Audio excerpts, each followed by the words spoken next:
حضرات ہمارے درمیان مشہور معروف شخصیت تشریف فرما ہے. ایک منطقی فلسفہ ہے.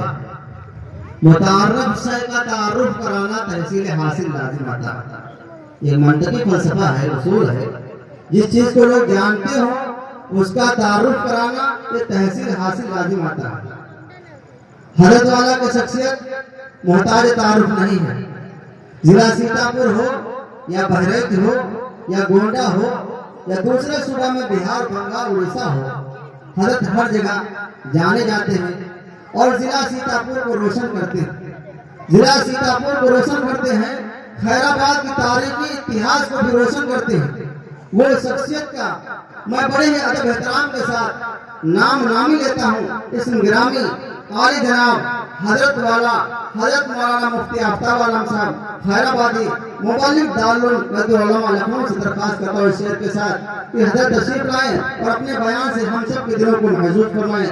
آتشِ سویدہ میں بھی ایک بات کہیں گے، آتشِ سویدہ میں بھی ایک بات کہیں گے، کنڈل کی طرح تہر میں داوندہ رہیں گے. اور تاریخ بتاتی ہے کہ ہر دور فتن میں ہم زندہ تھے، ہم زندہ رہیں گے. نعرہ تکبیر زندہ باد. السلام علیکم ورحمۃ اللہ وبرکاتہ.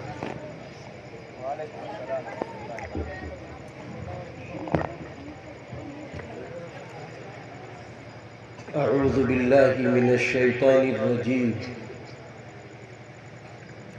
بسم اللہ الرحمن الرحیم.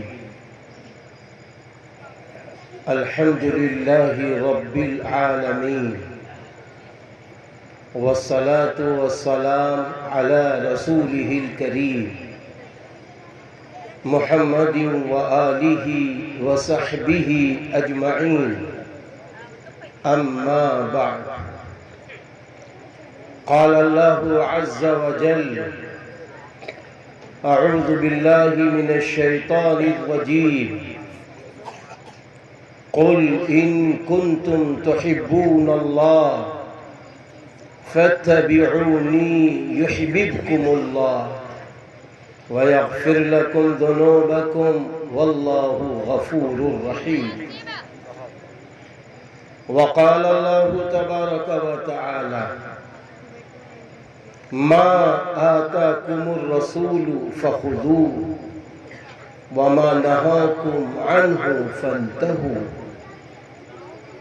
وقال الله تبارك وتعالى: إنا نحن نزلنا الذكر وإنا له لحافظون.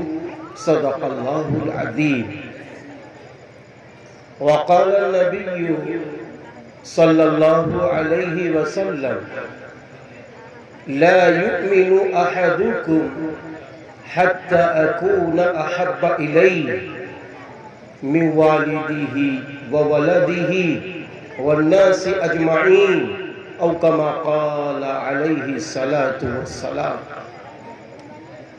وقال النبي صلى الله عليه وسلم: خيركم من تعلم القرآن وعلمه، أو كما قال عليه الصلاة والسلام. اللهم صل على محمد وعلى آل محمد كما صليت على إبراهيم وعلى آل إبراهيم إنك حميد مجيد. اللہ کے محبوب بندوں اور اللہ کی محبوب بندیوں، آج کی تاریخ ربیع الاول کے اعتبار سے 8 تاریخ ہے. ربیع کے معنی فصل کے آتے ہیں، بہار کے آتے ہیں. آپ صلی اللہ علیہ وسلم کی ولادت شریفہ ایک روایت کے مطابق 9 ربیع الاول اور دوسری روایت کے مطابق 12 ربیع الاول ہے. آپ صلی اللہ علیہ وسلم جس دن دنیا میں تشریف لائے وہ دن پیر کا تھا. آپ صلی اللہ علیہ وسلم جب اس دنیا میں تشریف لاتے ہیں وہ دور جہالت کا دور تھا. اس زمانے کو جاہلیت کا زمانہ کہتے ہیں. جب آپ صلی اللہ علیہ وسلم کی ولادت شریفہ ہوئی تو اس دور میں لوگ انسانیت کو کھو چکے تھے. 3 چیزیں شباب پر تھیں. نمبر 1، شراب و کباب میں وہ مست تھے. شراب و کباب میں وہ مست تھے. نمبر 2، شعر و شاعری میں، جہالت کی شعر و شاعری میں مست تھے. نمبر 3، جنگیں، لڑائیاں اتنی خطرناک ہوتی تھیں کہ چھوٹی سی لڑائی کئی سال گزر جاتے تھے پھر بھی ایک دوسرے کا بدلہ ادا نہیں ہو پاتا. شراب میں وہ ایسے مست تھے کہ بغیر شراب کے وہ جی نہیں سکتے تھے. اور شعر و شاعری کا عالم یہ تھا کہ ایک شاعر، زمانے جاہلیت کا ایک شاعر جس خاندان کو اٹھانا چاہتا تو وہ شعر اس خاندان کے نام پہ پڑھ دیتا، وہ خاندان بلند ہو جاتا، اور جس کو چاہتا اس خاندان کو وہ شعر پڑھ کر گرا دیتا. اور پھر وہ ماں جس کی محبت مشہور ہے، مائیں اپنی بیٹیوں کو دنیا میں آنے نہیں دیتی تھی. باپ اپنی بیٹیوں کو دنیا میں آنے نہیں دیتے تھے. حال یہ تھا کہ بچی پیدا ہوتی تھی تو اس کی گردن اینٹ دی جاتی تھی. بچی پیدا ہوتی تھی اس کو گڑھا کھود کر زندہ دفنا دیا جایا کرتا تھا. ایسے حالات میں، ایسے دور میں سرور کائنات، فخر دو عالم حضرت محمد عربی صلی اللہ علیہ وسلم کی ذات گرامی کو اللہ تعالیٰ نے دنیا میں مبعوث فرمایا. پیارے مسلمانوں، اللہ کے نیک بندوں، اللہ کی نیک بندیوں، ایک بات سمجھنے کی ہے. آپ میری بات کو تقریر کے لہجے میں نہ سمجھنا، گہرائی سے سمجھنے کی کوشش کرو، توجہ سے سنو. وہ بات کیا ہے؟ وہ بات یہ ہے کہ دیکھو، آخری پیغمبر حضرت محمد صلی اللہ علیہ وسلم کو اللہ تعالیٰ بہت چاہتا ہے. یہ بات ذہن میں رکھ لیجئے کہ آخری پیغمبر حضرت محمد صلی اللہ علیہ وسلم کو اللہ تعالیٰ بہت چاہتے ہیں. روایت میں آتا ہے کہ جب حضرت آدم علیہ السلام حضرت حوا علیہ السلام کو اللہ تعالیٰ نے منع کیا تھا کہ آپ سب کچھ جنت میں کریں گے، کھائیں گے، پیئیں گے، لیکن اس پودے کے قریب نہیں جائیں گے. تو نتیجہ کیا ہوا کہ جب اس پودے کے وہ قریب پہنچ گئے، اس کو کھا لیا. آخر اللہ نے فرمایا کہ اب تمہیں جنت چھوڑنی پڑے گی، جنت سے نکل کے دنیا میں جانا پڑے گا. تو یہ روایتیں ملتی ہیں کہ جب حضرت آدم علیہ السلام جنت سے نکل رہے تھے تو نکلتے نکلتے اتنا رو رہے تھے کہ کوئی حد اور انتہا نہیں. روتے روتے حضرت آدم علیہ السلام نے فرمایا تھا کہ اے میرے اللہ، اے میرے اللہ مجھے محمد عربی صلی اللہ علیہ وسلم کے نام سے معاف کر دیجیے۔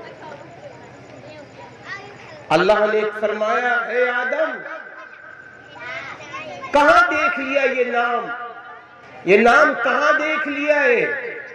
حضرت آدم علیہ السلام نے فرمایا اے میرے اللہ جب تو مجھے جنت سے نکال رہا تھا تو جنت کے کناروں پر، جنت کے درخت کے پتوں پر میں نے عرش اعظم کے چاروں طرف ایک کلمہ لکھا ہوا دیکھا تھا، لا الہ الا اللہ محمد الرسول اللہ صلی اللہ علیہ وسلم۔ تو اے اللہ میں نے اسی وقت یہ عمل لیا تھا کہ جو نام آپ کے نام کے ساتھ جڑا ہے، یہ نام آپ کا بڑا پسندیدہ ہے، یہ بہت پسندیدہ نام ہوگا آپ کا، اس لیے میں نے آپ کے سامنے بات رکھی۔ اللہ نے فرمایا تھا اے آدم اے حوا اگر ہم کو محمد یعنی صلی اللہ علیہ وسلم کو دنیا میں بھیجنے کا مقصد نہ ہوتا تو اے آدم میں تمہیں بھی دنیا میں نہ بھیجتا، نہ میں زمین بناتا، نہ آسمان بناتا، نہ یہ پہاڑ پیڑ پودے میں لگواتا اور بناتا۔ یہ سب کچھ جو کچھ بھی یہ انسان، یہ جنات، یہ چرین، یہ پرند، یہ پوری کائنات کا جو نظام اللہ نے بنایا ہے وہ سرور کائنات فخر دو عالم حضرت محمد صلی اللہ علیہ وسلم کی طفیل میں۔ تو اس لیے میں یہ بتانا چاہوں گا، آپ کی توجہ چاہوں گا کہ دیکھو میرا اللہ حضرت محمد صلی اللہ علیہ وسلم کو بہت چاہتے ہیں، بہت چاہتے ہیں، جس کی کوئی حد نہیں، جس کی کوئی انتہا نہیں۔ آپ اللہ کی چاہت دیکھیے، نبی آتے رہے، یکے بعد دیگر نبی آتے رہے، کوئی نبی قبیلے کے لیے آتا ہے، کوئی نبی کسی ملک کے لیے آتا ہے، کوئی نبی چند ملکوں کے لیے آتا ہے، لیکن جب اللہ رب العزت نے آخری پیغمبر حضرت محمد عربی صلی اللہ علیہ وسلم کو بھیجنے کا ارادہ فرمایا تو اللہ تعالیٰ نے آپ کو پورے عالم کے لیے رحمت بنا کر بھیج دیا، آپ کو پورے عالم کے لیے نبی بنا کر بھیج دیا۔ وہ اللہ نے فرما دیا کہ ہم ایسا نبی بھیج رہے ہیں جو رحمت لے کر آ رہے ہیں، وَمَا أَرْسَلْنَاكَ إِلَّا رَحْمَةً لِلْعَالَمِينَ۔ اللہ فرما رہے ہیں ہم نے آپ کو پورے جہان کے لیے رحمت بنا کر بھیجا ہے۔ آپ انسان تو انسان، آپ جانوروں کے لیے رحمت ہے، آپ پرندوں کے لیے رحمت ہے، آپ چرندوں کے لیے رحمت ہے۔ میرے بھائیوں، میرے محبوب نبی صلی اللہ علیہ وسلم ہر جاندار چیز جن میں جان ہے ان سب کے لیے رحمت للعالمین بنا کر بھیجے ہیں۔ میرا اللہ آپ کو بہت چاہتا ہے، میرا اللہ آپ کو بہت چاہتا ہے۔ حدیث پاک میں ہے، حدیث پاک میں ہے کہ قیامت کے روز اللہ تعالیٰ اپنے بندوں کو بلائے گا، اللہ تعالیٰ اپنے بندوں کو بلائے گا، اور بندوں کو بلانے کے بعد میرا اللہ بندوں کو سامنے کھڑا کرے گا۔ مثال کے طور پر میں پہلے آپ کو مثال دے دوں، آپ نے ایک اپنا کرتا کسی درزی کو سینے کے لیے دیا، آپ نے کہا کہ یہ پیمائش ہے، یہ ناپ ہے، آستین جتنی اس کی ہے اتنی آستین چاہیے، جتنی اس کی مہری ہے اتنی مہری چاہیے۔ آپ نے بنا کر نمونے کے طور پر آپ نے درزی صاحب کو، ٹیلر صاحب کو آپ نے کپڑا دے دیا۔ درزی صاحب نے کیا کیا، جس طرح آپ کا کرتا تھا یا آپ کی شرٹ ہی، اس کی آستین جتنی تھی اس سے 1 انگل 2 انگل بڑھا دیا، کہیں گھٹا دیا، کہیں بڑھا دیا، کہیں گھٹا دیا۔ اب آپ جب وہاں پہنچے آپ نے جب دیکھا کہ جو کرتا ہم نے دیا تھا سیم اس طرح ٹیلر صاحب نے نہیں سلا، آپ بتائیے اس وقت آپ کا فیصلہ کیا ہوگا؟ آپ اس کرتے کو ریجیکٹ کر دیں گے، آپ اس کرتے کو ناپسند کریں گے، کہیں گے ٹیلر صاحب ہم نے جو آپ کو کرتا دیا تھا ہمیں اس کرتے کے مطابق چاہیے تھا کرتا، آپ نے آستین بڑی کر دی، تو ٹیلر صاحب کہیں گے ارے بھائی آپ تو میری تعریف کرو، میں نے تو آپ کا کپڑا نہیں بچایا بلکہ آپ کا کپڑا آپ کو زیادہ دے دیا، بچ جاتا تو میرے کام آ جاتا۔ تو آپ یہ کہیں گے ٹیلر صاحب آپ اسپیچ نہ دیجئے، آپ تقریر نہ کیجئے، کل عید ہے، آج میں کروں تو کروں کیا، مجھے یہ کرتا پہننا تھا، یہ کرتا مجھے ناپسند ہے، یہ کرتا مجھے ریجیکٹ کرنا پڑے گا۔ میرے بھائیوں بولو یہ جملے ہمارے آپ کے ہوں گے کہ نہیں ہوں گے؟ ایسے ہی مسلمانوں، میری ماں میری بہنوں، ایسے ہی میرا اللہ قیامت کے دن بلائے گا اور فرشتوں سے کہے گا فرشتوں یہ بندہ بڑے اعمال لے کر آیا ہے، یہ بڑی بڑی عبادت لے کر آیا ہے، یہ بہت بڑی ریاضت لے کر آیا ہے، دیکھو میرے محبوب نبی کے نقش قدم کے مطابق ہے، میرے نبی نے جو عمل کر کے دکھایا ہے اس میں کمی و زیادتی تو نہیں کی ہے، ہاں میرے نبی کی جو نمونے کی چیز تھی اس میں بڑھایا تو نہیں، اس میں گھٹایا تو نہیں۔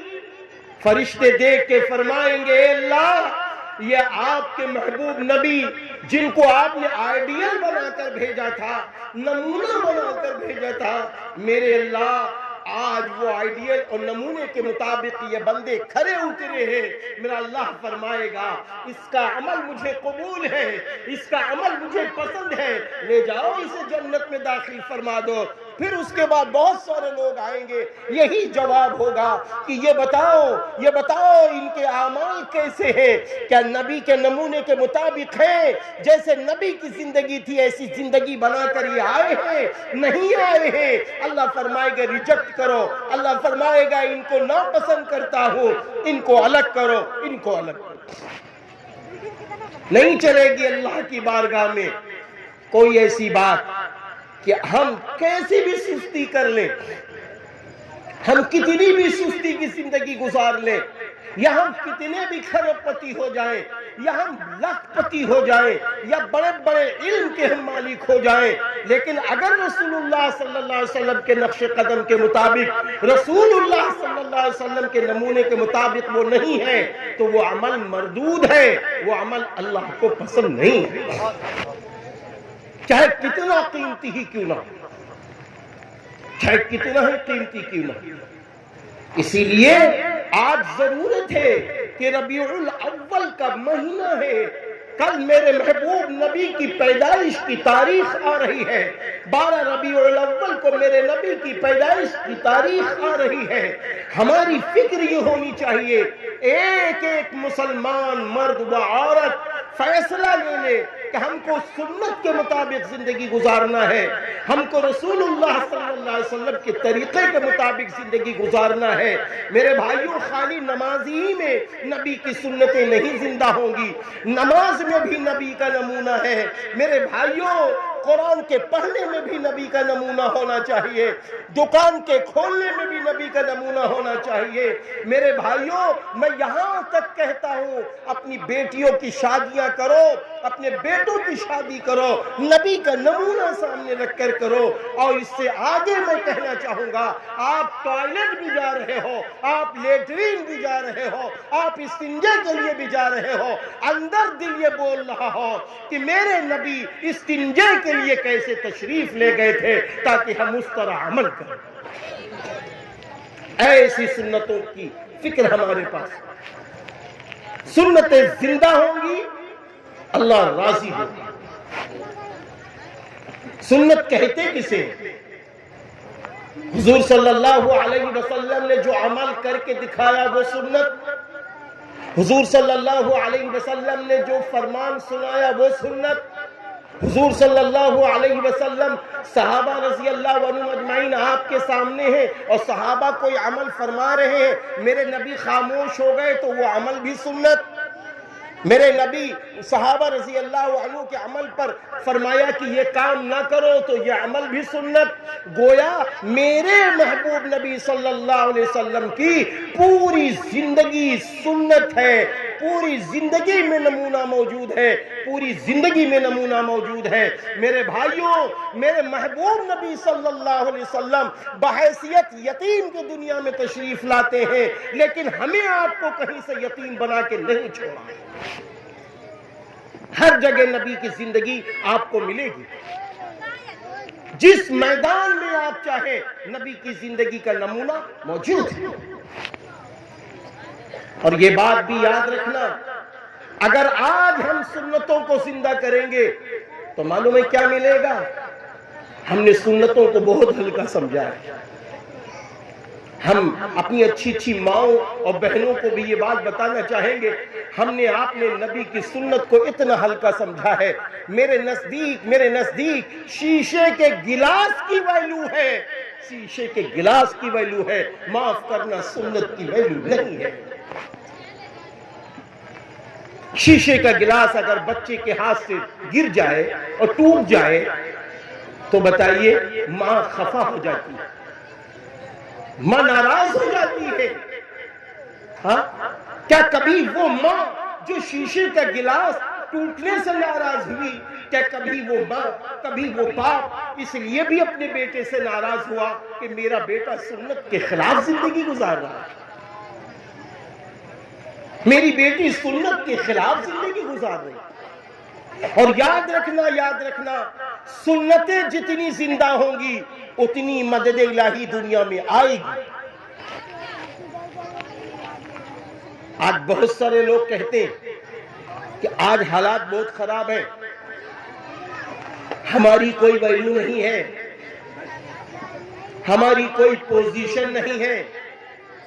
تو ایک بات یاد رکھنا، ہم تعداد کی بنیاد پر، ہم مال کی بنیاد پر، ہم کھربوں روپے کی بنیاد پر طاقتور نہیں ہو سکتے۔ ہماری طاقت، ہماری قوت، ہماری شہرت، ہماری عزت، ہماری بلندی، ہماری ویلیو جب بڑھے گی جب ہم سنت نبی صلی اللہ علیہ وسلم سے 24 گھنٹے کے لیے جڑ جائیں، ہماری ویلیو بڑھتی چلی جائے گی۔ حدیث موجود ہے، آپ صلی اللہ علیہ وسلم نے ایک موقع پر فرمایا، حضرت انس رضی اللہ عنہ راوی ہیں، فرماتے ہیں کہ حضور صلی اللہ علیہ وسلم نے ارشاد فرمایا، جس شخص نے میری سنت کو زندہ کیا اس نے مجھ سے محبت کی، اور جس نے مجھ سے محبت کی وہ میرے ساتھ جنت میں داخل ہوگا۔ ایک دوسری روایت میں ہے کہ آپ صلی اللہ علیہ وسلم نے ارشاد فرمایا، میرے امتی جب میری سنت کو زندہ کرتے ہیں اللہ 4 طریقے سے اس کا اکرام فرماتے ہیں، یا یوں سمجھیے 4 طریقے سے اس کے انعامات عطا کرتے ہیں۔ نمبر 1 کیا ہے؟ سنت جب زندہ ہم کریں گے اللہ رب العزت روزی میں برکت داخل کر دیتا ہے۔ نمبر 2 دین میں پختہ کر دیتا ہے۔ نمبر 3 فجار اور دشمن اسلام کے دلوں کے اندر رعب اور دبدبہ ڈال دیتا ہے۔ نمبر 4 نیک اور صالح یعنی دیندار اولیاء اعظام اللہ کے چہیتے جو بندے ہیں ان کے دلوں میں اللہ تعالیٰ محبت ڈال دیتا ہے۔ بتائیے کہ آج ہر شخص یہ کہتا نظر آتا ہے، آپ دیکھیے کبھی کوئی یہ کہتا نظر آتا ہے ہماری کھیتی پہلے بہت اچھی ہو رہی تھی لیکن اب کھیتی کی برکت گھٹ گئی، پہلے ہماری دکان بہت اچھی چل رہی تھی لیکن اب ہماری دکان کی ویلیو گھٹ گئی، پہلے ہمارے وہاں کسٹمر کی بھیڑ لگی رہتی تھی، گراہک کی بھیڑ لگی رہتی تھی لیکن اب وہ بھیڑ گھٹ گئی، پہلے ہمارے یہاں